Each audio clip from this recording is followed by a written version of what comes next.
What does it feel like when you really, really want something? You think about it all the time. Maybe you save up every penny you can earn. Or you beg your parents, please, please, please, I'll never ask for anything ever again. Whether it's a toy or a game or a pair of shoes or even some kind of lesson, it feels like everything will be perfect if only you can have it. And sometimes, finally, you get it! Yeah!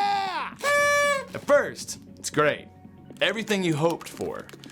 But then that new toy or game or pair of shoes or an experience, it starts to get old. It's less exciting. Maybe even it breaks. Now you're bored. You want something else new. And it happens over and over and over again. But here's the amazing thing. God's given you a superpower to defeat the cycle. Instead of always focusing on something new, something you don't have, fix your eyes on what you do have. Ask God to help you see the value and fun in whatever it is you have now. That vintage game, that pair of kicks with serious character, that you've got time to kick the soccer ball around with your mom or dad, even if you can't be on that expensive traveling team. Choosing contentment doesn't mean you can never have new things or exciting experiences, but it does mean you can find things to love in your life right now as it is. And when you do that, others can see God at work in you. That's why choosing contentment is an amazing way to worship God with your life. Because worship is about more than just singing loud. It's all about living loud.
And this is a bicycle!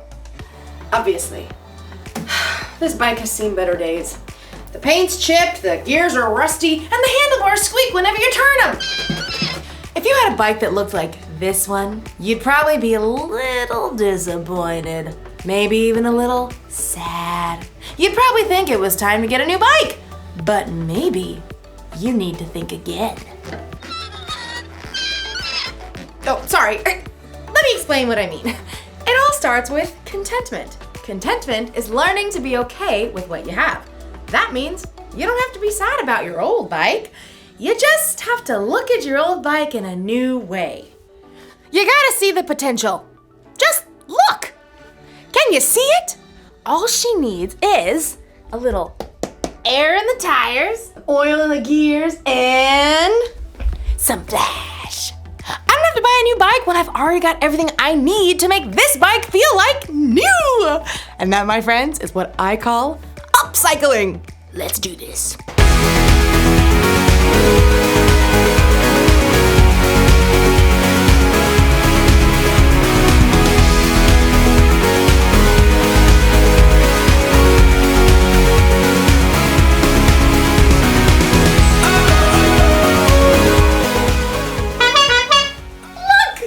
Now that's a bike I can be content with.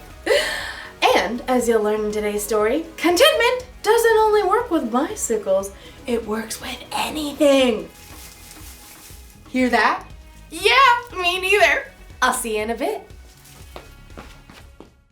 The Bible. It's 66 books of history, stories, letters, and poetry that fit together to form God's one big story. The epic adventure of how He created us and loves us so much that He made a way to rescue us. As we travel through the Bible, from Genesis to Revelation, we discover people who met God and found their lives changed forever. Now, for an amazing story inspired by the book of Philippians, chapter 4, verses 11 through 13. We live in a time where it's really easy to communicate. In 2 seconds, I can send a text to a friend in another state or hop on a FaceTime call with my dear auntie on the other side of the world. But when the Apostle Paul was planting brand new churches, it was not a simple matter for him to stay in touch with the new believers in places he had traveled. Every letter had to be carefully handwritten and then hand-delivered. Plus, travel was often difficult and dangerous. It would take weeks, if not months, for a letter to even arrive. So whenever Paul wrote a letter, he chose the very most important things to say. Every word mattered, including these verses he wrote to the believers at the church in Philippi. I have learned to be content no matter what happens to me. I know what it's like not to have what I need. I also know what it's like to have more than I need. I have learned the secret of being content no matter what happens. I am content whether I'm well-fed or hungry. I am content whether I have more than enough or not enough. I can do all this by the power of Christ. He gives me strength. See, Paul wanted the Philippians and us to understand that God can help us be okay in any situation, no matter what we face. Now, I'm sure you're thinking, yeah, that's easy for Paul to say. And that was true. To start off, he was a well-to-do, well-known, respected religious leader with a lot of power. But when Paul met Jesus, "Why are you opposing me?" Who are you, Lord? everything changed. Paul's new outspoken beliefs upset both the Jewish leaders who had been his friends and the Greek and Roman leaders who were afraid Paul would cause trouble. Paul himself recorded some of the crazy situations he experienced during his travels. In a letter to the Corinthians, he explained, I have been in prison. I have suffered terrible beatings. Again and again, I almost died. 3 times, I was shipwrecked. I have been in danger from rivers and robbers. I have been in danger from my fellow Jews and in danger from Gentiles. I have been in danger in the city, in the country, and at sea. I have been in danger from people who pretended they were believers. Often I have gone without sleep. I have been hungry and thirsty. Now, Paul truly understood what it was like to face difficult situations of every kind. In fact, when he wrote his words to the Philippians about contentment, he was under arrest and couldn't even leave the house. Now, your story is different from Paul's. If you were to tell a trusted friend what you were going through, it might sound something like this. I've had to wear my same sneakers, even when my friend got a new pair. I've had to live one place during the week and another on the weekend. I've had to settle for a movie night even though I wanted a sleepover instead. I've had to live with a cast on my arm for 2 months. I've had to sit alone at the lunch table. I've had to miss summer camp because Dad took a job that didn't pay as much. I've had to eat meatloaf at home when I wanted to eat out. God knows your story. He knows all the ups and downs you face. He knows what you have and what you don't have. But no matter what happens, God loves you. He's given his only son, Jesus, to make a way to live with him forever. He's provided everything you need to choose contentment. As Paul reminds us, I have learned to be content no matter what happens to me. I am content whether I have more than enough or not enough. I can do all this by the power of Christ. He gives me strength.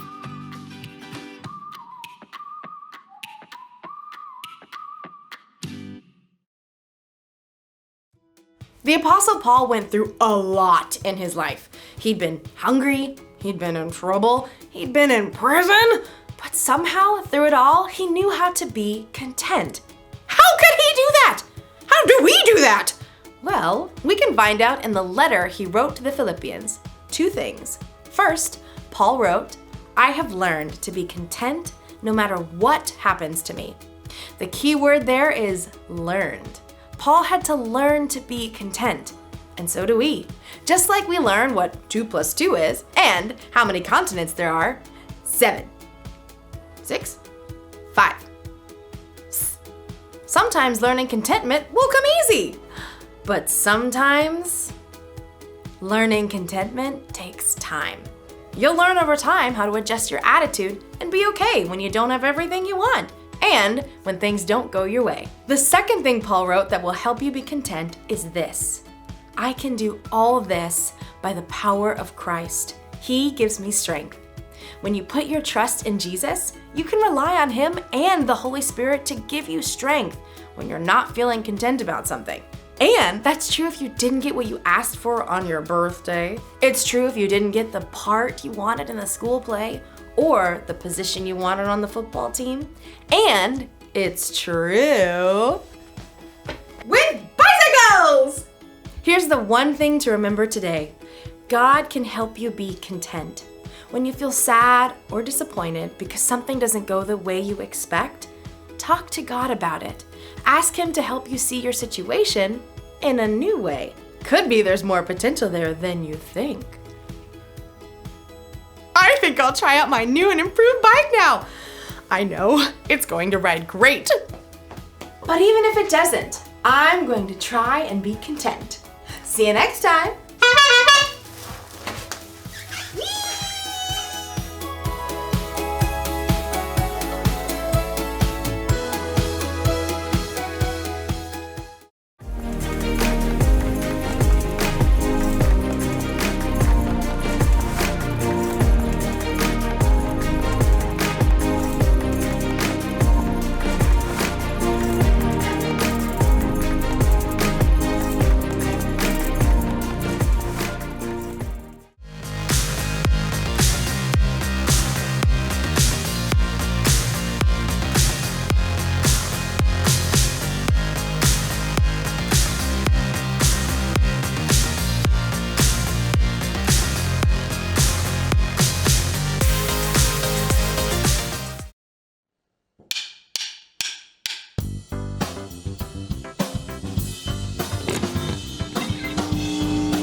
What does it feel like when you really, really want something?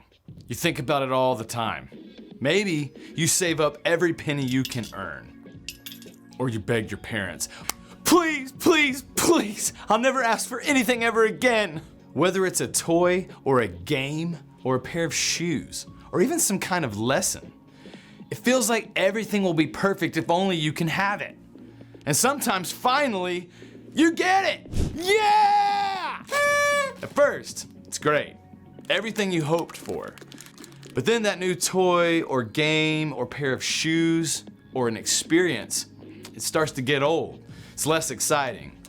Maybe even it breaks. Now you're bored. You want something else new. And it happens over and over and over again. But here's the amazing thing. God's given you a superpower to defeat the cycle. Instead of always focusing on something new, something you don't have, fix your eyes on what you do have. Ask God to help you see the value and fun in whatever it is you have now. That vintage game, that pair of kicks with serious character, that you've got time to kick the soccer ball around with your mom or dad, even if you can't be on that expensive traveling team. Choosing contentment doesn't mean you can never have new things or exciting experiences, but it does mean you can find things to love in your life right now as it is. And when you do that, others can see God at work in you. And that's why choosing contentment is an amazing way to worship God with your life. Because worship is about more than just singing loud. It's all about living loud.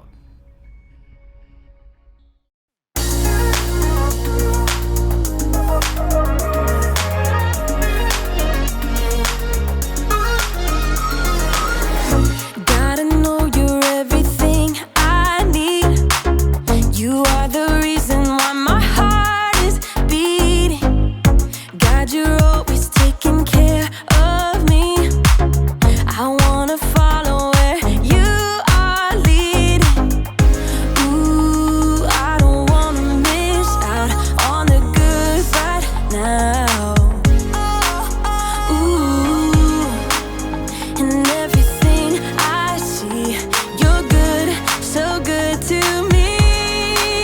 I have decided I will depend on you no matter what. That's what I choose. I have decided I will depend on you no matter what. That's what I choose. That's what I choose. I am content in you.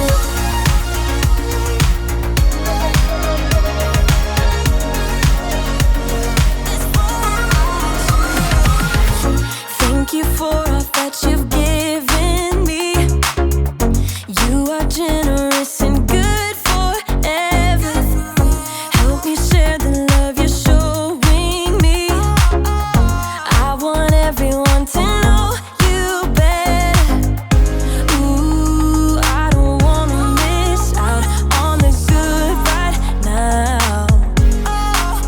Ooh, and everything I see, you're good, so good to me. I have decided I will depend on you no matter what. That's what I choose. I have decided I will depend on you no matter what. That's what I choose. That's what I choose. I am content in you. That's what I choose. I am content in you.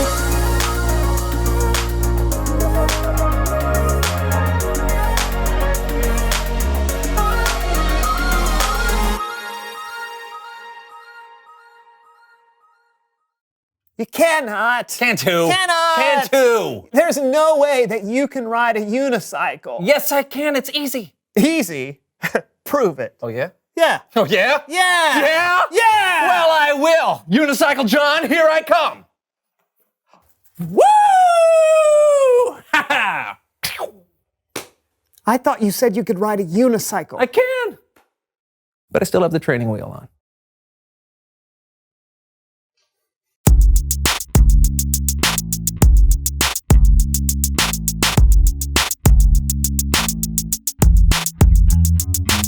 Hello, everyone. I'm Brandon. And I'm John. And this is the So&So Show. John? Yeah. You going on a bike ride? Oh, yeah. I'm trying to get out and get some exercise every day, so I've been taking rides around the neighborhood. Oh, it's a nice looking bike. Oh, yeah? You think so? Man, I've had this thing for a few years. I mean, sure, it's a little old, little rusty, but it still takes me where I want to go. That's all I need. Ever look at your old rusty bike and think, this is all I need? Yes? Well, you're wrong. Looney Larry here with the latest deals in physical fitness to keep you as healthy as a horse. Horses are not particularly healthy.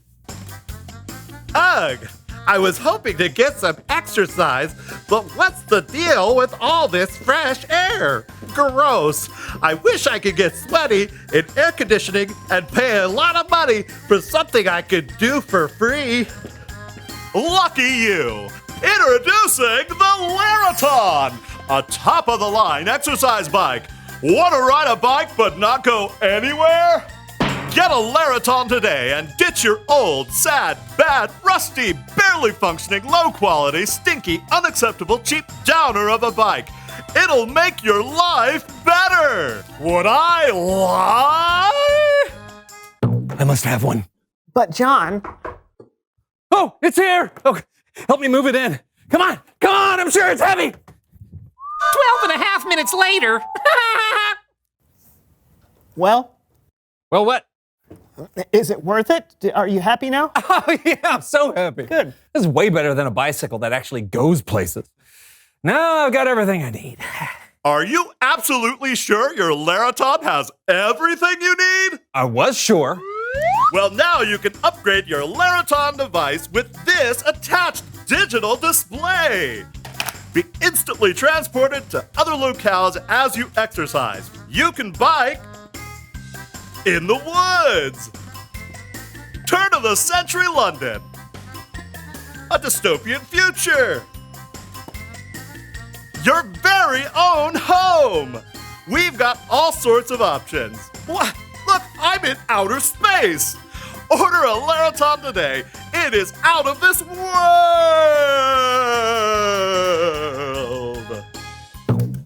Well, there's no way you'll... Thanks, John. I know.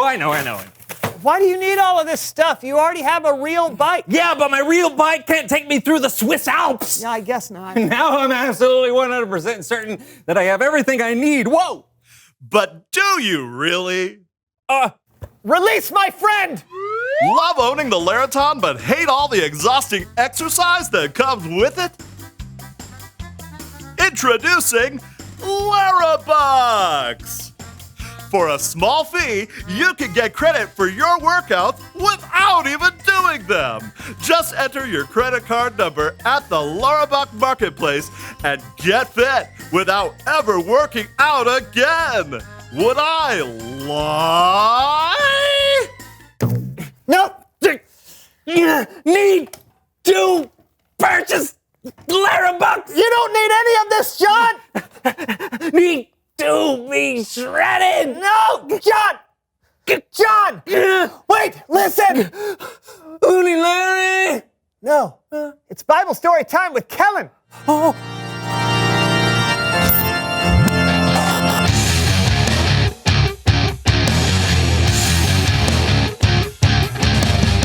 Hey guys. You okay? Great, Kellen. Quick question. Can I borrow your credit card? Ignore him, Kellen. What are we talking about today? Well, we're talking about this. The Apostle Paul wrote this in a letter to the church of Philippi. You can read it in the book of Philippians. Paul wrote, I have learned the secret of being content no matter what happens. You see, Paul knew what it was like to have more than he needed, and he also knew what it was like to not have enough. In fact, when he wrote these words, Paul wasn't a free man. He was being held under house arrest. So what is it, Kellen? What's the secret of being content? Well, I'll tell you. After we check in with our friends Becky and Bathilda. Whoa! Look at the haul of candy these two have. This, my friends, is what it looks like to have more than you need. And you'd think it should be easy to be content in a situation like this, right? But then, Bathilda... Who would do this? Who would do this? Gross! No, not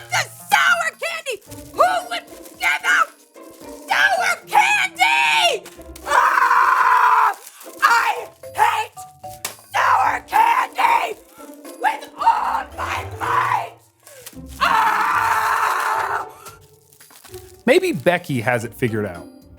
Peanut butter? Oh, no. I don't like peanut butter. Okay, yeah, these got to.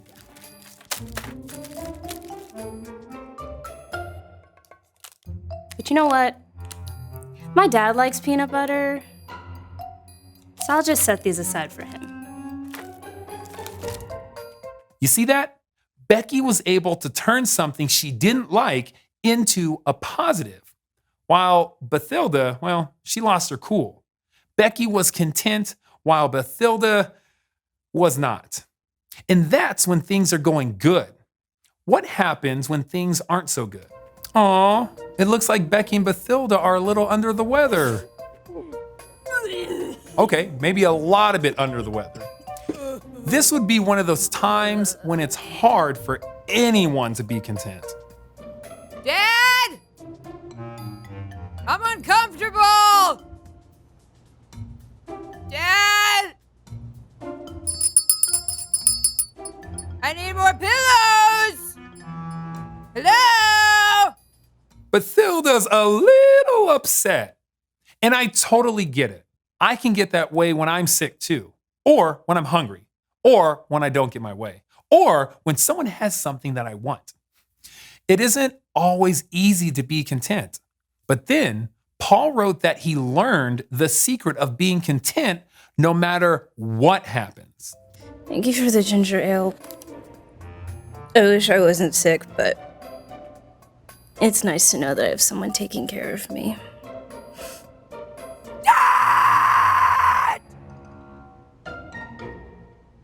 There are gonna be times when things aren't going perfectly. You're going to get sick. You're going to be hungry. You're going to be too hot or too cold or too something. And in those times, you'll need to know the secret of being content. Here it is. Paul wrote, I have learned the secret of being content no matter what happens. I am content whether I am well fed or hungry. I am content whether I have more than enough or not enough. I can do all this by the power of Christ. He gives me strength.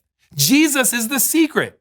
He gives us the strength to be content no matter what happens. So Jesus can help me be content and stop obsessively upgrading my Laraton? Sure. Then why do I still want Larabucks? Well, it's like what Paul wrote. I've learned the secret. It was something he had to learn, and it probably took some time to really get it. So it's a process. And if I allow Jesus to work in my life over time, I can learn how to be content? My work here is done. Thanks, Kellen. You bet. I'll see you guys next time. You feel better, John?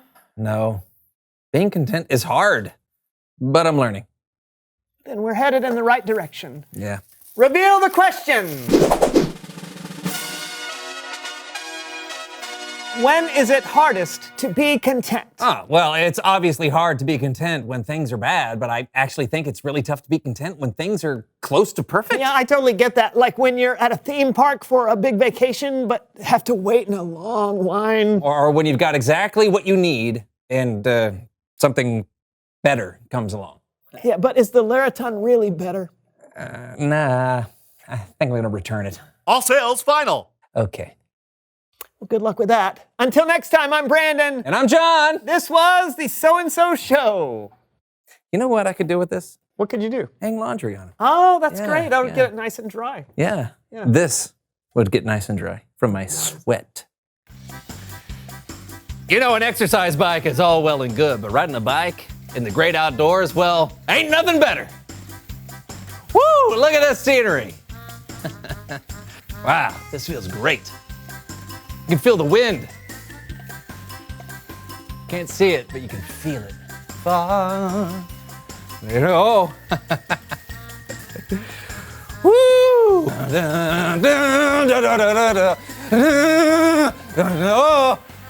Oh!